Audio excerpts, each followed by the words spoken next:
Shalom. Brother Kabad back in the GMS lesson. GMS keep pushing. Before I go any further, I give all praise, honor, and glory to the Heavenly Father's only begotten Son, Yahweh, Bahashem, Yahushai, Bahashem, Rakakwadash. Double honors to our apostles and elders, a great millstone. Teach us His truth according to the Bible and rule well. I know Shalom, all the sincere Akim throughout the four corners of the earth, pushing His truth through diligence and sincerity and in charity.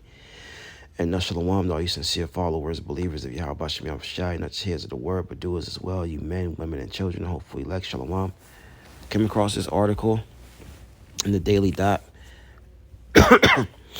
It says, no time for diversity now. Excuse me. Army recruitment ad features white paratroopers means war is coming soon. Far-right commenters say. And it says a new recruitment ad by the U.S. Army has far-right posters on X mockingly questioning why it only features white men, with some claiming it means war is coming, and war is coming. That's what Bible prophecy tells us, all right? 2 Ezra 6 and 9, for Esau is the end of the world, and Jacob is the beginning of it that followeth.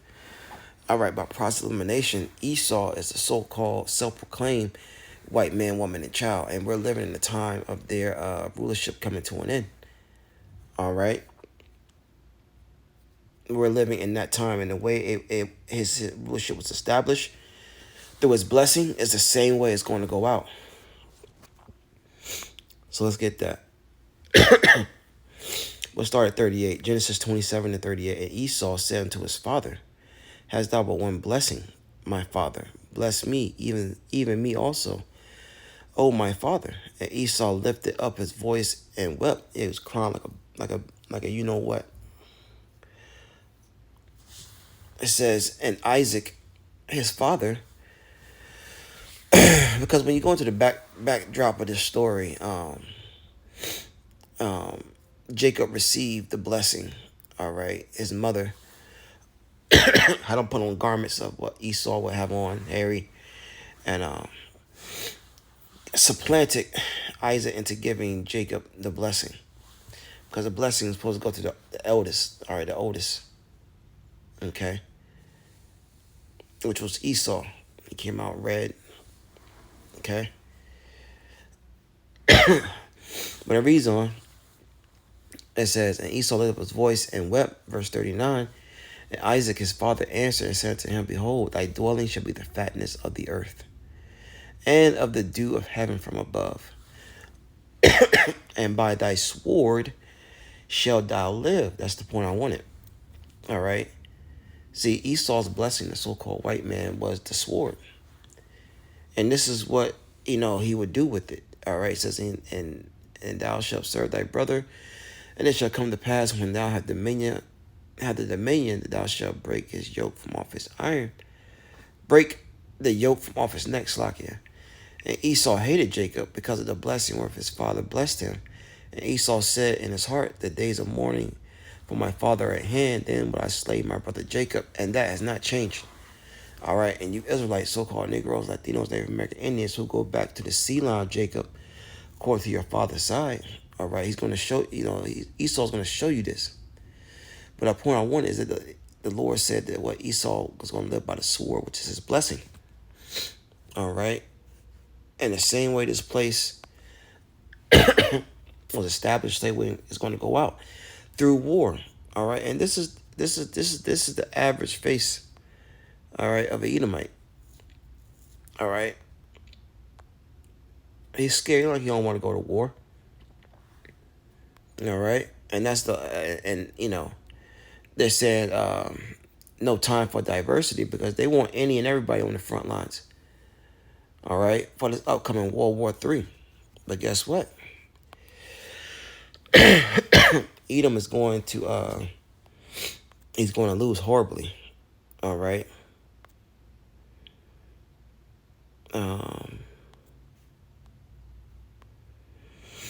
This is 2 Ezra 13. And I started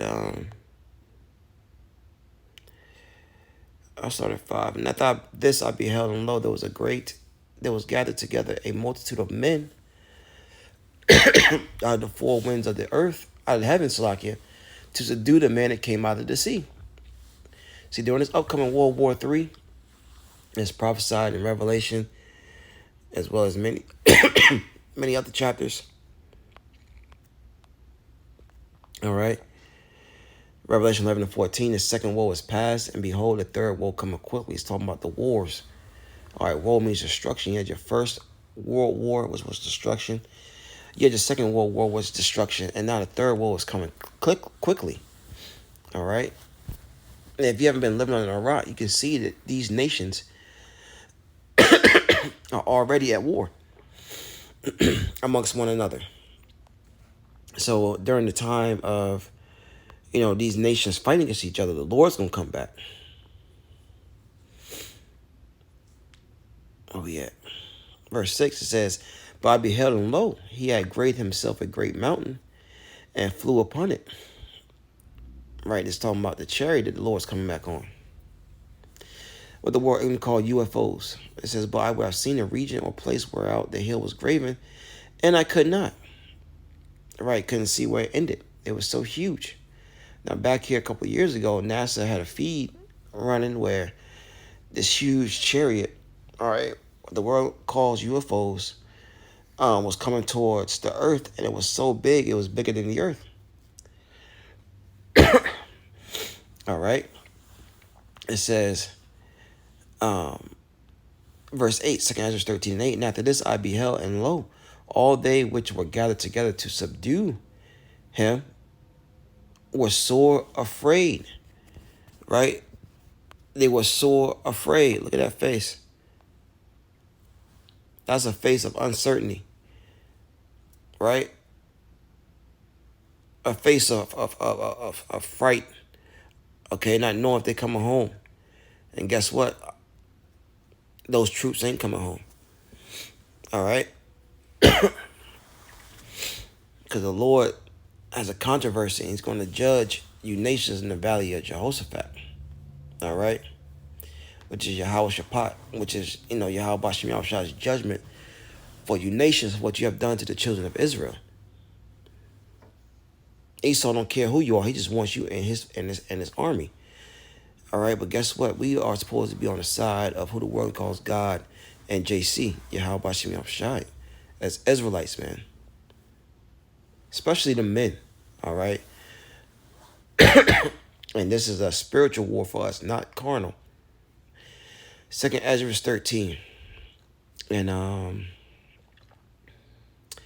8, it says, and after this I beheld, and lo, all they which were gathered together to subdue him were so afraid, and yet durst fight. And lo, as he saw the violence of the multitude that came, he neither lifted up his hand, nor held sword, nor instrument of war. But only I saw that he sent out his mouth as it had been a blast of fire, and out of his lips a flaming breath, and out of his tongue he cast out sparks and tempests. And that's what the Lord's going to do when he returns. All right? And that's what he's going to do when he returns, man. The Lord's going to ultimately destroy this place. The daughter of Babylon, a.k.a. The good old U.S. of A. All right? So let's grab one last one, wrap it on up.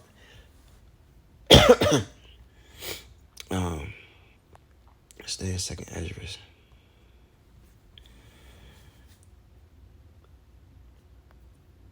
Let's see if I want that.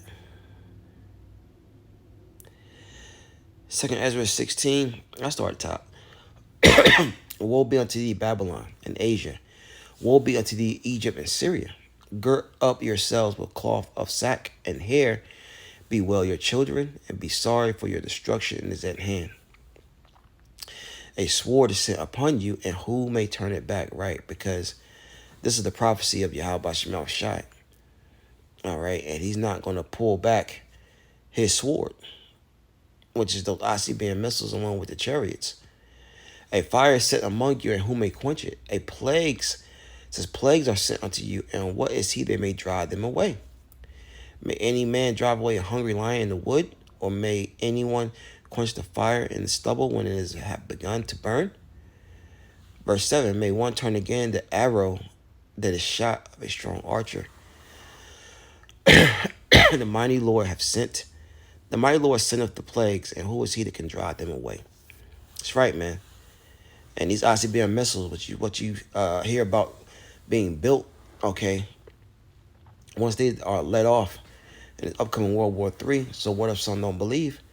All right, they're not going to be able to be turned back. There's not going to be a missile defense system that's going to knock them out of the air, man. All right, these missiles are going to be in formation. They're not going to break their ranks. All right.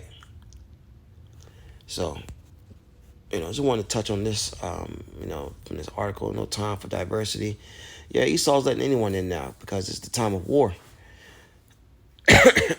All right. And Esau is that face of war. Okay. That's how his blessing was a sword, and he ran around conquering with that sword. Well, guess what? That sword's getting ready to be taken away from him, man. All right. And he's going to be brought down low. Anyways, that's all I have on that. Shalom.